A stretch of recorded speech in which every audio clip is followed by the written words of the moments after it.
Welcome to the Voice of America in Khmer. Direct from Washington, the Voice of America, VOA.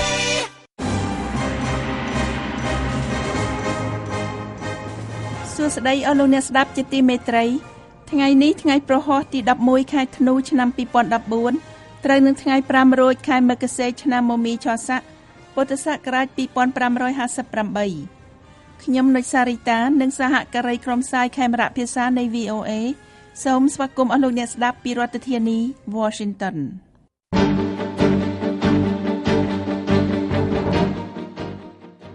ជាកិច្ចចាប់ផ្ដើមលោកសុកខេមរាសូមជូនដើមរឿងនៃព័ត៌មានសំខាន់ៗនៅព្រឹកនេះ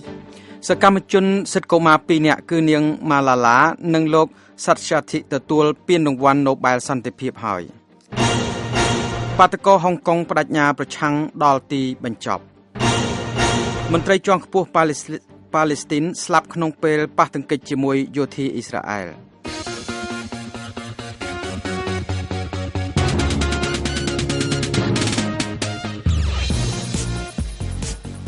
នៅក្នុងកម្មវិធីផ្សាយជាបន្តបន្ទាប់នៅពេលព្រឹកនេះលោកអ្នកនឹងបានស្ដាប់សេចក្តីរាយការណ៍អំពីសមាជិកសភាសហរដ្ឋអាមេរិកចេញរបាយការណ៍ដ៏ចម្រូងចម្រាសអំពីការសួរចម្លើយឃោរឃៅរបស់ CIA មរណភាពរបស់លោកច័ន្ទសូវ៉េតមន្ត្រីសិទ្ធិមនុស្សនៃអង្គការ Ad Hoc ហើយនឹងសេចក្តីរាយការណ៍អំពីការពិគ្រោះជាសាធារណៈស្ដីអំពីការអភិវឌ្ឍទំនប់វារីអគ្គិសនីនៅប្រទេសលាវភាគខាងត្បូងសូមលោកអ្នករងចាំស្ដាប់សេចក្តីពិស្ដារនៃសេចក្តីរាយការណ៍ទាំងនេះនៅបន្ទាប់ពីការផ្សាយព័ត៌មានអន្តរជាតិដែលជូនដោយលោកសុកខេមរាសូមអញ្ជើញលោកខេមរាបាទសូមអរគុណ I call upon Malala Yousafzai to come forward to receive the gold medal and the diploma. Please come forward. សកម្មជនឆ្នើមការពារសិទ្ធិកុមារ2នាក់គឺនាង Malala Yousafzai ជាសកម្មជនផ្នែកអប់រំមកពីប្រទេសប៉ាគីស្ថាននិងសកម្មជនតស៊ូមតិសិទ្ធិកុមារមកពីប្រទេសឥណ្ឌា Kailash Satyarthi បានទទួលពានរង្វាន់ Nobel សន្តិភាពក្រុងអូស្ឡូប្រទេសណូវេហើយដែលអ្នកទាំងពីរបានបង្កើតប្រវត្តិសាស្ត្រជាអ្នកឈ្នះពានរង្វាន់ក្មេងជាងគេបំផុតហើយជាអ្នកឈ្នះពានរង្វាន់ទី1ដល់ពលរដ្ឋដែលកើតក្នុងប្រទេសឥណ្ឌានាងម៉ាឡាឡាអាយុ17ឆ្នាំថ្លែងនៅឯពិធីប្រគល់ពានរង្វាន់ថានាងតំណាងឲ្យក្មេងៗមកពីជុំវិញពិភពលោកដែលមិនបានចូលសាលារៀននាងបានបញ្ជាក់ទៀតថានាងគឺជាក្មេងស្រីម្នាក់នៅក្នុងចំណោម66លាននាក់ដែលគ្មានសិទ្ធិទទួលបានការអប់រំហើយថ្ងៃនេះនាងមិនមែនបញ្ចេញសម្លេងខ្លួននាងនោះទេវាជាសម្លេងរបស់ក្មេងស្រី66លាននាក់នាងជាក្មេងស្រីដែលរួចជីវិតពីការបាញ់ប្រហាររបស់ពួកតាលីបង់កាលពីឆ្នាំ2012ដោយសារការតស៊ូមតិរបស់នាងនៅក្នុងកិច្ចសម្ភាសន៍ជាមួយនឹង VOA ភាសាអ៊ូឌូមុនពេលពិធីប្រគល់ពានរង្វាន់ចាប់ផ្ដើមនាងម៉ាឡាឡាថ្លែងថាពានរង្វាន់សន្តិភាពនេះជាជោគជ័យរបស់ប្រទេសប៉ាគីស្ថានផងដែរដូចគ្នាផងដែរលោក Satyarthi បានធ្វើកិច្ចការជាច្រើនឆ្នាំដើម្បីការពារសិទ្ធិកុមារបន្ទាប់ពីរយៈពេល3ទសវត្សរ៍នៃការតស៊ូមតិបានបញ្ចប់ទិសភាពកុមារនោះលោកថ្លែងថាគ្មានអំពើហិង្សាណាធំជាងការបដិសេធសុបិនរបស់កុមារនោះទេហើយលោកបានទាមទារឲ្យមានសេរីភាពដល់កុមារក្រុមមេដឹកនាំនិស្សិតហុងកុងបានសច្ចាថានឹងនៅតស៊ូដល់ទីបញ្ចប់ខណៈដែលអាជ្ញាធរប្រុងប្រៀបបោសសម្អាតជំរំបាតកម្មសេសសល់ចុងក្រោយមួយចំនួនមេដឹកនាំចលនានិស្សិតកាលពីល្ងាចថ្ងៃពុធបានអំពាវនាវដល់ក្រុមបាតកោគ្រប់រូបដែលចូលរួមក្នុងបាតកម្មកាលពី2ខែមុនឲ្យវិលត្រឡប់មកការតវ៉ាតាមដងផ្លូវវិញមុនពេលប៉ូលីសបោសសម្អាតនៅព្រឹកថ្ងៃប្រហ័សនេះAlex Chow ជាអគ្គលេខាធិការនៃសហព័ន្ធនិស្សិតហុងកុងនិយាយថាក្រុមអាជ្ញាធរបានផ្ដល់ជំរើសតិចតួចដល់បាតកោក្រៅពីការប៉ះទង្គិចគ្នានោះជាការពិតគ្រប់គ្នាអាចឃើញថាចលនានិស្សិត Occupy Movement បានតវ៉ាជាង70ថ្ងៃហើយតែរដ្ឋាភិបាលបានជ្រើសរើសការឆ្លើយតបដោយការបង្ក្រាបបែបនយោបាយហើយបោសសម្អាតជាជាងការស្នើឲ្យមានដំណោះស្រាយនយោបាយសម្រាប់បញ្ហានយោបាយហើយក៏គ្មានការសម្របសម្រួលក្នុងគម្រោងការកែតម្រង់នយោបាយនោះទេ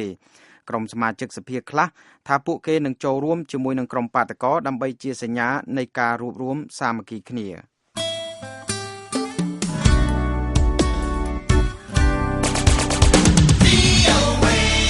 រដ្ឋមន្ត្រីទីស្តីការគណៈរដ្ឋមន្ត្រីដែនដីប៉ាឡេស្ទីនបានស្លាប់កាលពីថ្ងៃពុធខណៈពេលដែលលោកនិងក្រុមបាតកោដទៃទៀតបានប៉ះទង្គិចជាមួយនឹងកងទ័ពអ៊ីស្រាអែលនៅតំបន់ West Bank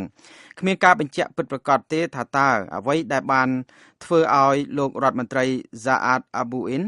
ដែលបានចូលរួមក្នុងការដង្ហែក្បួនបាតកម្មជាមួយនឹងពលរដ្ឋប៉ាឡេស្ទីនជាច្រើនរយនាក់ទៀតក្នុងបំណងដាំដើមអូលីវនោះបានស្លាប់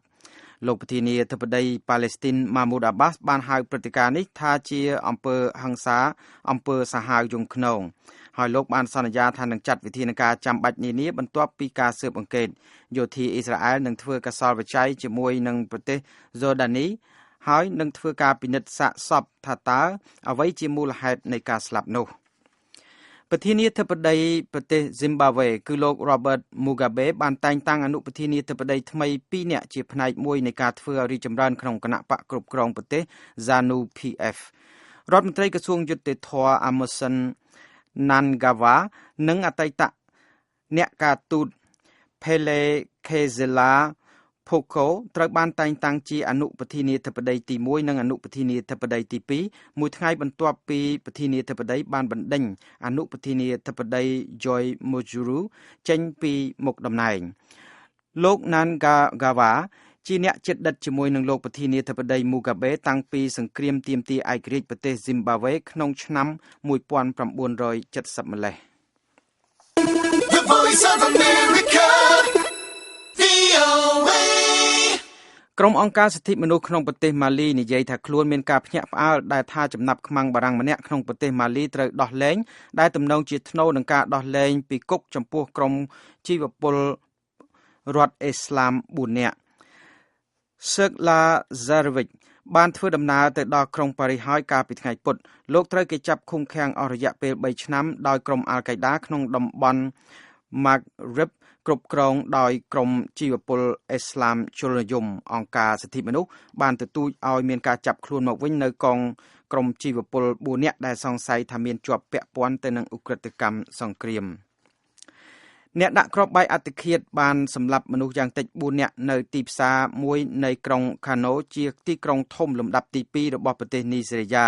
អ្នកនាំពាក្យប៉ូលីសបាននិយាយប្រាប់ VOA ថាអ្នកដាក់គ្រាប់បែកអត្តឃាតជាស្ត្រី2នាក់បានបំផ្ទុះខ្លួនឯងកាលពីថ្ងៃពុធនៅកន្លែងចតរថយន្តនៃទីផ្សារ Kantin Wari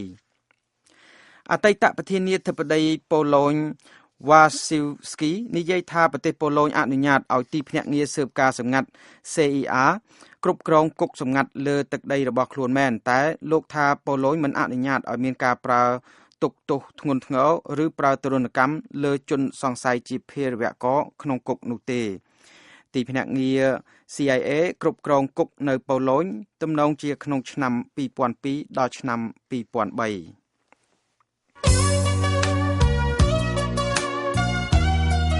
លោកអ្នកនាងកំពុងតែស្ដាប់ការផ្សាយបន្តផ្ទាល់របស់ VOA ពីរដ្ឋធានី Washington គណៈកម្មាធិការស៊ើបការក្នុងព្រឹទ្ធសភាសហរដ្ឋអាមេរិកបានចេញផ្សាយរបាយការណ៍ដ៏ចម្រូងចម្រាសដែលត្រូវបានរំពឹងទុកជាយូរមកហើយស្ដីអំពីវិធីសួរចម្លើយដែលក្រុម CIA បានអនុវត្តនៅក្នុងសង្គ្រាមប្រឆាំងនឹងភេរវកម្មសេចក្តីសង្ខេបចំនួន500ទំព័រនៃរបាយការណ៍ទាំងស្រុងនេះរៀបរាប់ដោយលម្អិតអំពីការប្រើប្រាស់វិធីចាក់ទឹកលើមុខនិងវិធានការឃោរឃៅផ្សេងៗទៀតដើម្បីទាញយកព័ត៌មានពីជនសង្ស័យនៃអំពើភេរវកម្មនិងដើម្បីទប់ស្កាត់ការវាយប្រហារបន្ថែមទៀតមកលើសហរដ្ឋអាមេរិកលោក Jeff Selden នៃ VOA មានសេចក្តីរាយការណ៍អំពីរឿងនេះនាងតែនស្រុកសៃនិតសូមជូនសេចក្តីប្រែសម្រួលរបាយការណ៍ដែលត្រូវបានរងចាំជាយូរមកហើយនេះត្រូវបានរិះគន់យ៉ាងខ្លាំងដោយរៀបរាប់យ៉ាងលម្អិតថាតើសហរដ្ឋអាមេរិកបានឆ្លើយតបយ៉ាងដូចម្តេចក្រោយពីការវាយប្រហារភេរវកម្មកាលពីថ្ងៃទី11ខែកញ្ញាឆ្នាំ2001ក្នុងការឆ្លើយតបនោះលោកស្រី Dianne Feinstein សមាជិកព្រឹទ្ធសភានៃគណៈបកប្រជាធិបតេយ្យនិងជាប្រធានគណៈកម្មាធិការស៊ើបការរបស់ព្រឹទ្ធសភាឲ្យដឹងថា CIA បានធ្វើជ្រុលហួស The report released today examines the CIA's secret overseas detention របាយការណ៍ដែលផ្សាយនៅថ្ងៃនេះពិនិត្យមើលការចាប់ឃុំមនុស្សយ៉ាងតិចណាស់119នាក់នៅក្រៅប្រទេសដោយ CIA និងការប្រើប្រាស់វិធីសួរចម្លើយដោយបង្ខំដែលក្នុងករណីខ្លះអាចចាត់ទុកថាជាការធ្វើទារុណកម្មក្នុងករណីធ្ងន់ធ្ងរជាងនេះលោកស្រីថ្លែងថា Coercive interrogation techniques did not produce the vitalវិធីសាស្ត្រសួរចម្លើយដោយបង្ខំមិនបានផ្ដល់ព័ត៌មានសម្ងាត់ដ៏មានប្រយោជន៍ហើយថែមទាំងមិនត្រូវបានផ្សព្វផ្សាយដោយ CIA បានអះអាងនោះទេ5ឆ្នាំក្រោយពីការស៊ើបអង្កេតអស់ទឹកប្រាក់$50 លានរបាយការណ៍នេះលើកឡើងពីអ្វីដែលលោកប្រធានាធិបតីអូបាម៉ាបាននិយាយកាលពីប្រមាណខែមុននេះ We tortured some folks. យើងបានធ្វើទារុណកម្មមនុស្សខ្លះរបាយការណ៍នេះក៏បានចោទប្រកាន់ CIA ថាបានបោកបញ្ឆោតសេតវិមាននិងសាធារណជនអំពីអ្វីដែលបានកើតឡើងក្នុងគុកសម្ងាត់ដូចជានៅប្រទេសប៉ូឡូញនិងរ៉ូម៉ានីនិងអំពីវិធីសួរចម្លើយបែបជ្រមុជទឹកដែលស្គាល់ថាវិធីចាក់ទឹកលើមុខរបាយការណ៍នេះឲ្យដឹងថា Khalid Sheikh Mohammed មេគំនិតនៃអំពើភេរវកម្មនៅថ្ងៃទី11ខែកញ្ញានោះត្រូវបានចាក់ទឹកលើមុខចំនួន183ដងភ្នាក់ងារ CIA ក៏បានអនុវត្តវិធីបញ្ចូលអាហារតាមរុនលីមួកទោះបីជាគ្មានមូលហេតុខាងពេទ្យឲ្យធ្វើដូច្នេះក្តីលើពីនេះអ្នកជាប់ឃុំដទៃត្រូវបានហាមឃាត់មិនឲ្យដេកគំរាមថាគ្រួសាររបស់គេនឹងរងគ្រោះថ្នាក់និងក្នុងករណីខ្លះត្រូវបានរំលោភផ្លូវភេទទីភ្នាក់ងារ CIA សារភាពពីកំហុសដែលខ្លួនបានធ្វើប៉ុន្តែលោកនាយក John Brennan ថាការសួរចម្លើយបានជួយទប់ស្កាត់ការវាយប្រហារសង្គ្រោះជីវិតមនុស្សហើយក៏អះអាងថាវាបានជួយឲ្យសហរដ្ឋអាមេរិករកឃើញមេដឹកនាំអាល់កៃដាគឺអូសាម៉ាប៊ីឡាដិនតែរបាយការណ៍នេះបានជំទាស់នឹងការលើកឡើងនេះនាពេលនេះក្រុមអតីតមន្ត្រីភ្នាក់ងារ CIA បានបង្កើតគេហទំព័រមួយការពារកិច្ចការរបស់ CIA ដោយលើកយកទស្សនៈពីមុនរបស់លោកអតីតប្រធានាធិបតី George W. Bush The captured terrorist has information about a plot against បើភេរវករម្នាក់ដែលត្រូវបានចាប់ខ្លួននោះបានដឹងពីគម្រោងវាយប្រហារមកលើប្រទេសជាតិយើងនោះយើងត្រូវតែដឹងនៅអ្វីដែលជននោះបានដឹងលោក Charles Allen អតីតមន្ត្រី CIA ថាពួក CIA បានធ្វើកិច្ចការដែលខ្លួនចាំបាច់ត្រូវតែធ្វើ I was at the small group. I was at the table. I could have had reservations. But the pressure on us ខ្ញុំជាសមាជិកនៃក្រុមតូចមួយហើយបានធ្វើការនៅតុសួរចម្លើយនោះខ្ញុំដឹងថាខ្ញុំអាចមិនយល់ព្រមធ្វើដូច្នេះប៉ុន្តែមានសម្ពាធយ៉ាងខ្លាំងមកលើយើងទាំងអស់គ្នាហើយយើងមានការបដិញ្ញាចិត្តប្រឆាំងទៅវិញលើពួកអាល់កេដាក្នុងការចូលរុករកលុបបំបាត់និងបំផ្លាញពួកអាល់កេដាប៉ុន្តែលោក John McCain សមាជិកព្រឹទ្ធសភានៃគណៈបក្សសាធារណរដ្ឋដែលជាអតីតអ្នកទោសសង្គ្រាមថាសកម្មភាពរបស់ CIA ជាការខូចឈ្មោះរបស់ប្រទេសជាតិ We gave up much in the expectation យើងបាត់បង់ច្រើនណាស់ក្នុងក្តីរំពឹងទុកថាការធ្វើទារុណកម្មអាចធ្វើឲ្យយើងមានសុវត្ថិភាពជាមុនវាហួសហេតុពេកហើយសមាជិករដ្ឋសភានិងក្រុមមន្ត្រីរដ្ឋបាលបានបង្ហាញពីក្តីកង្វល់ថាការផ្សាយចេញរបាយការណ៍នេះអាចបង្កជាការវាយប្រហារមកលើបុគ្គលិកអគាររបស់អាមេរិកនិងស្ថានទូតហើយមូលដ្ឋានយោធារបស់អាមេរិកបានដាក់ឲ្យមានការប្រុងប្រយ័ត្នខ្ពស់លោកអ្នកនាងកំពុងតែស្ដាប់ការផ្សាយរបស់ VOA សម្លេងសាររដ្ឋអាមេរិកពីរដ្ឋធានី Washington មន្ត្រីសិទ្ធិមនុស្សដ៏ឆ្នើមម្នាក់នៃប្រទេសកម្ពុជាគឺលោកច័ន្ទសាវ៉េតបានទទួលមរណភាពនៅថ្ងៃប្រារព្ធទិវាសិទ្ធិមនុស្សលោកសុកខេមរានៃ VOA រាយការណ៍ពីរដ្ឋធានី Washington មកថាក្រុមមន្ត្រីសិទ្ធិមនុស្សបានសម្ដែងការសោកស្ដាយនិងទុក្ខសោកចំពោះការបាត់បង់នេះលោកច័ន្ទសាវ៉េតមន្ត្រីសិទ្ធិមនុស្សដ៏ល្បីល្បាញនៅក្នុងប្រទេសកម្ពុជាម្នាក់បានទទួលមរណភាពហើយនៅរសៀលថ្ងៃពុធនេះដែលគេសន្និដ្ឋានជំហានដំបូងថាដោយសារខ្យល់កលោកច័ន្ទសាវ៉េតត្រូវគេដឹងថាលោកបានប្រឹងប្រែងធ្វើកិច្ចការច្រើនក្នុងរយៈពេលប្រមាណថ្ងៃចុងក្រោយនេះមុនពេលដែលមានការប្រារព្ធទិវាសិទ្ធិមនុស្ស10ធ្នូលោកនីចរិយាប្រធានផ្នែកស៊ើបអង្កេតនៃសមាគមសិទ្ធិមនុស្សអាត60ដែលជាការិយាល័យលោកច័ន្ទសាវ៉េតធ្វើការបានថ្លែងយ៉ាងដូចនេះថាការស្លាប់នេះបើតាមការរៀបរាប់របស់គ្រួសារគាត់គឺថាពេលគាត់មកពីសង្កេតការទៅលើ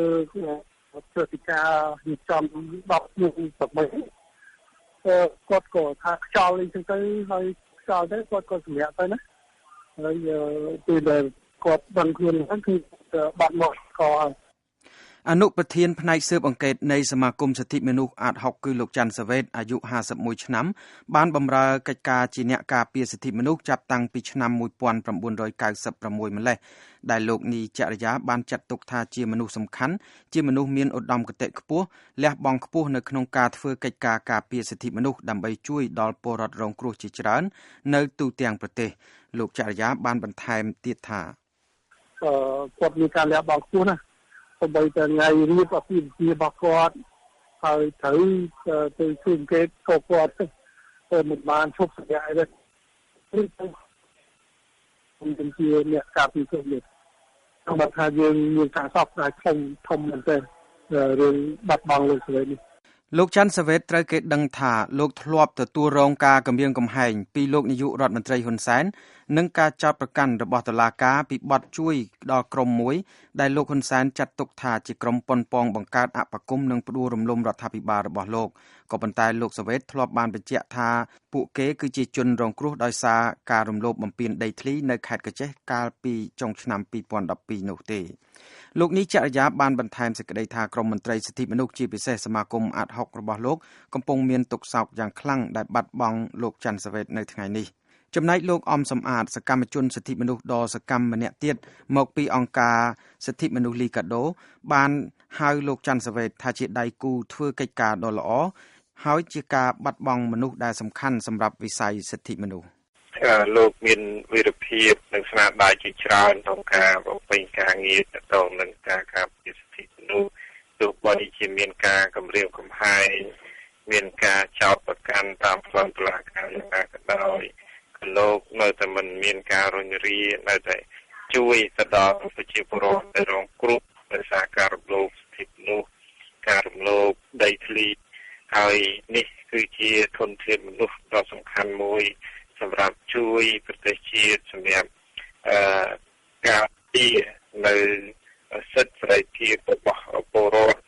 លោកអំសំអាតបានបន្តថាលោកច័ន្ទសាវ៉េតបានជួយដល់ពលរដ្ឋដែលមានការរំលោភដីធ្លីយ៉ាងច្រើនមុនការប្រារព្ធទិវាសិទ្ធិមនុស្ស10ធ្នូហើយបានធ្វើឲ្យសុខភាពរបស់លោកមានការចុះខ្សោយជាមួយគ្នាដែលលោកបានចូលរួមប្រារព្ធទិវាសិទ្ធិមនុស្ស10ធ្នូរហូតដល់ម៉ោងជិត1រសៀលទៀត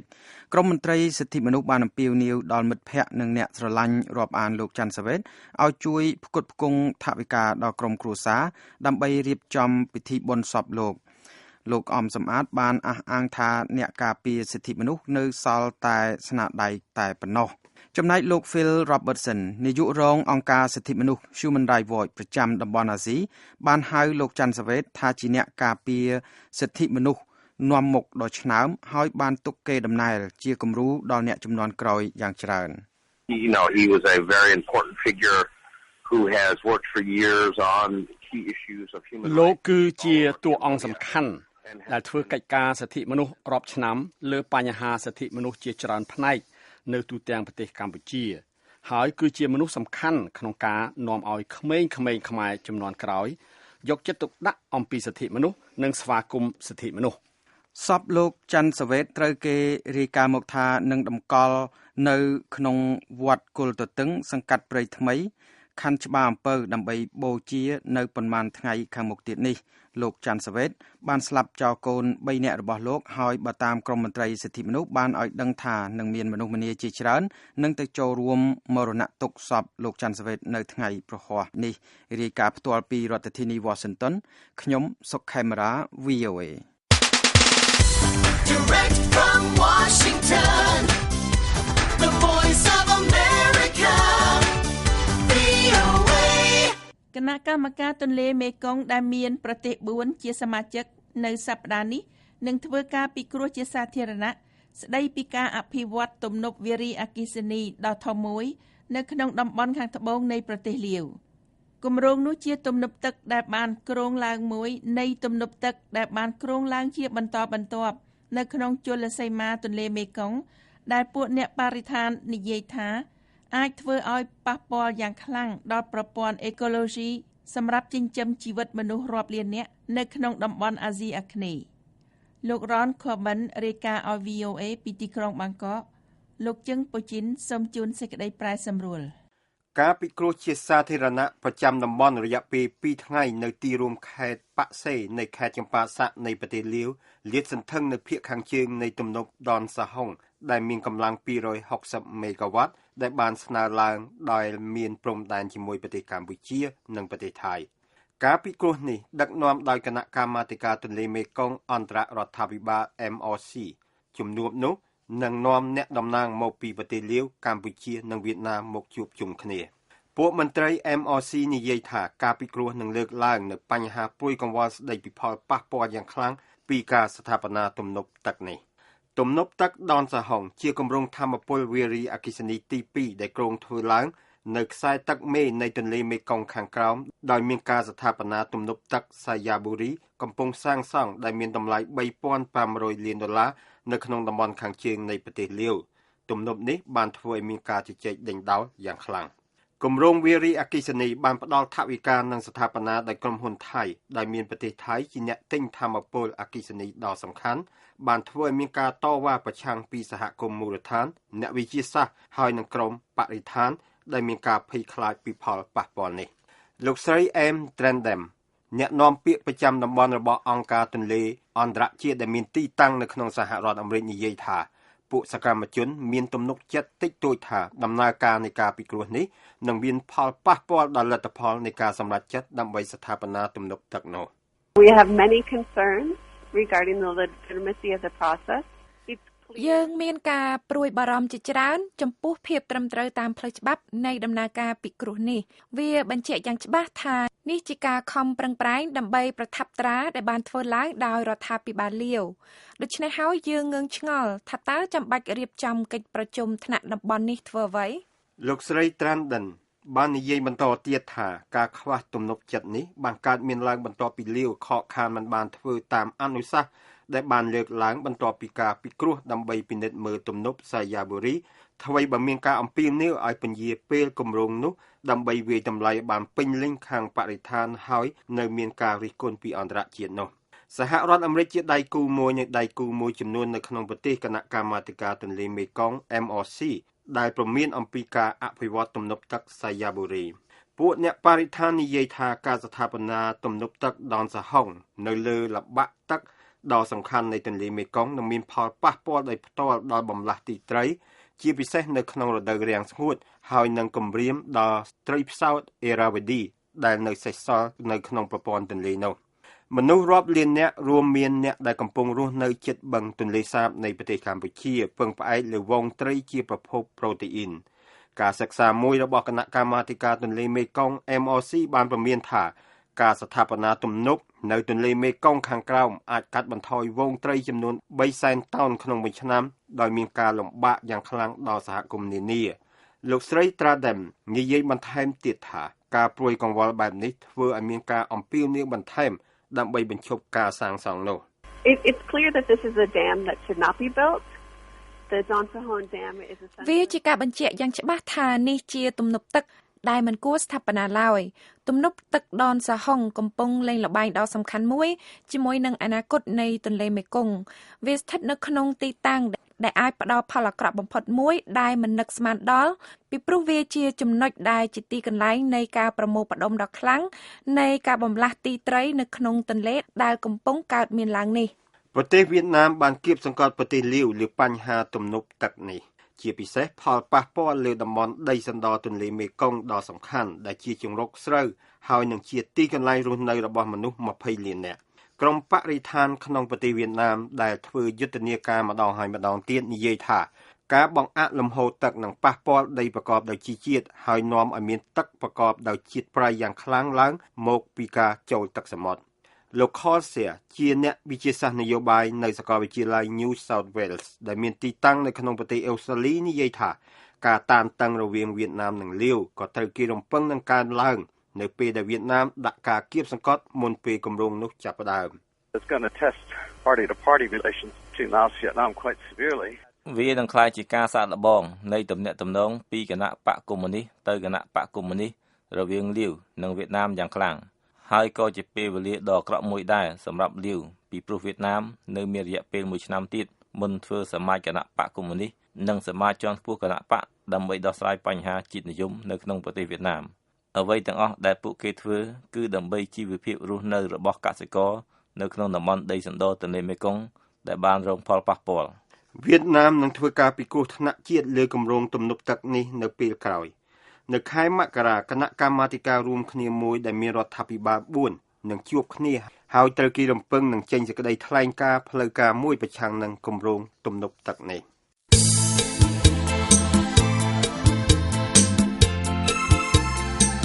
អស់លោកអ្នកស្ដាប់ជាទីមេត្រីនៅក្នុងការផ្សាយរបស់យើងខ្ញុំនៅរាត្រីនេះពីម៉ោង 8:30 នាទីដល់ម៉ោង 9:30 នាទីយប់សូមលោកអ្នករងចាំស្ដាប់សេចក្តីរាយការណ៍អំពីព្រឹត្តិការណ៍ថ្មីៗនៅប្រទេសកម្ពុជានិងនៅក្នុងពិភពលោកហើយនឹងកម្មវិធី Hello VOA ដែលមានប្រធានបទស្ដីអំពីស្ថានភាពចុងក្រោយនៃអំពើពុករលួយនៅប្រទេសកម្ពុជាជាមួយនឹងលោកព្រាបកុលនាយកប្រតិបត្តិនៃអង្គការដំឡាភិបកម្ពុជា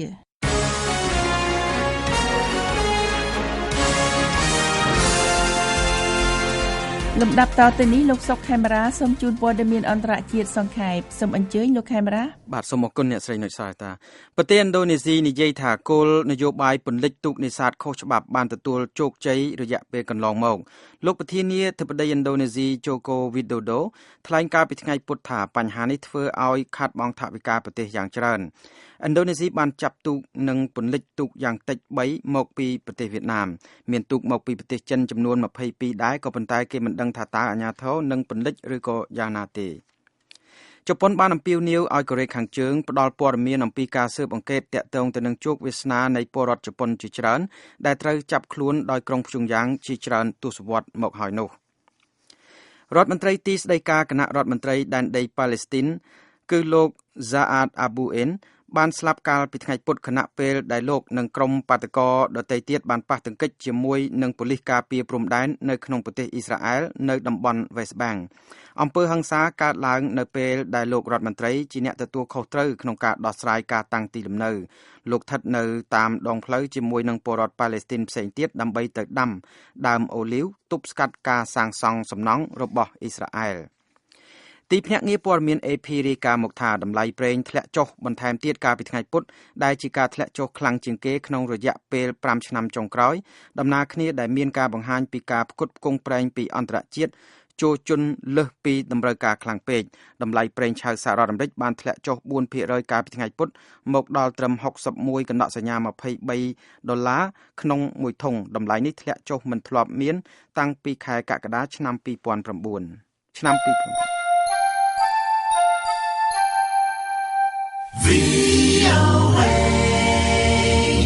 រដ្ឋាភិបាលទីក្រុងគៀវពុំព្រមធ្វើការចរចានៅសប្តាហ៍នេះដើម្បីបញ្ចប់ជម្លោះក្នុងដែនដីភាគខាងកើតប្រទេសអ៊ុយក្រែនទេដោយចោទប្រកាន់ក្រុមបំបែករដ្ឋគាំទ្ររុស្ស៊ីចំពោះការវាយប្រហារថ្មីៗទៀតមួយថ្ងៃបន្ទាប់ពីភាគីទាំងពីរបានគោរពបទឈប់បាញ់គ្នាជាទូទៅដែលហៅថាជាថ្ងៃរក្សាភាពស្ងប់ស្ងាត់នោះទីភ្នាក់ងារព័ត៌មាន AP រាយការណ៍ពីទីក្រុងមូស្គូថាប្រទេសរុស្ស៊ីបានលុបចោលបំណុល$860លានសហរដ្ឋអាមេរិកដែលប្រទេសអ៊ូបេគីស្ថានជំពាក់ដែលនេះជាផ្នែកមួយក្នុងការបង្កើនទំនាក់ទំនងសេដ្ឋកិច្ចស៊ីជម្រៅរវាងសហភាពសូវៀតទាំងពីរនេះ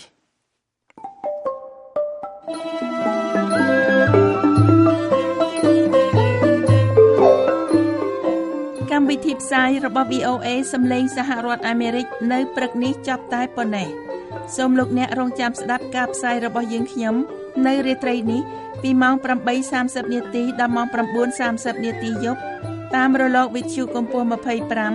32និង190ម៉ែត្រត្រូវនឹងកម្រិត 11,565 9,325 និង 1,575 kHz ឬតាមប្រព័ន្ធអ៊ីនធឺណិតជាភាសាខ្មែរ khmer.voanews.com ជាភាសាអង់គ្លេស voacambodia.com សូមលោកអ្នកប្រកបដោយសុភមង្គលគ្រប់ប្រការអរុនសួស្តី